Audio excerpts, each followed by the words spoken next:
শরীফ ওসমান হাদির মাকে হাসপাতালে দেখতে গেল জামাত ইসলামের আমির। ওসমান হাদির মা অসুস্থ, গুরুতর অসুস্থ অবস্থায় তিনি হাসপাতালে ভর্তি হয়েছেন শুধু তার সন্তানের শোকে। সন্তানের কথা চিন্তা করে সন্তানের জন্য কান্নাকাটি করতে করতে তিনি এখন অসুস্থ হয়ে পড়েছেন। এখন তিনি হাসপাতালে ভর্তি। ওসমান হাদি বলে গিয়েছিলেন যে আমাকে যদি হত্যা করা হয় তাহলে অন্তত আপনারা বিচারটুকু কইরেন, কিন্তু এই সরকার এক প্রকার অপারগতাই দেখিয়েছে। দেখেন, ওসমান হাদির মা এখন একটি হাসপাতালে ভর্তি।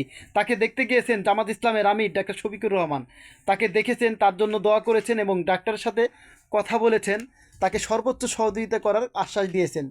সবই দিয়েছেন, ঠিক আছে, কিন্তু এই মায়ের ভিতরে যে একটা আর্তনাদ, সন্তানের জন্য যে একটা হাহাকার, এটা কিন্তু কেউ দিতে পারবে না। তার মায়ের এই আর্তনাদ করতে করতে এখন তিনি হাসপাতালে ভর্তি।